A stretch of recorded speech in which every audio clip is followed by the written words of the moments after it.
വടകരയിലെ അധ്യാപികമാർ ഉൾപ്പെട്ട MDMA കേസിൽ പ്രധാന കണ്ണി വയനാട് സ്വദേശിയെന്ന് സൂചന.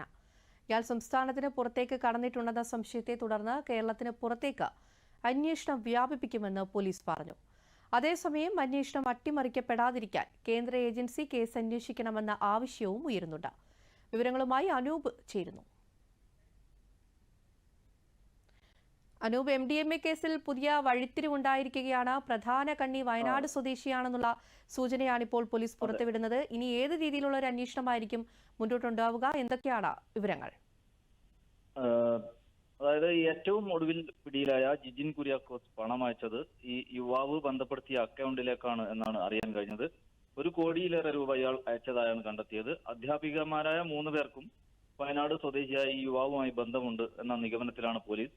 അതോടൊപ്പം രാഷ്ട്രീയ പിൻബലത്തോടെയാണ് 3 പേരും BRCയിൽ ജോലിയിൽ പ്രവേശിച്ചതെന്നും ആരോപണമുണ്ട്. ഇവിടുത്തെ ഒരു പ്രധാന സംഘടനകളുടെ ഭാരവാഹികളായിരുന്നു നീഷ്മയും കാവ്യയും എന്നും പറയപ്പെടുന്നുണ്ട്.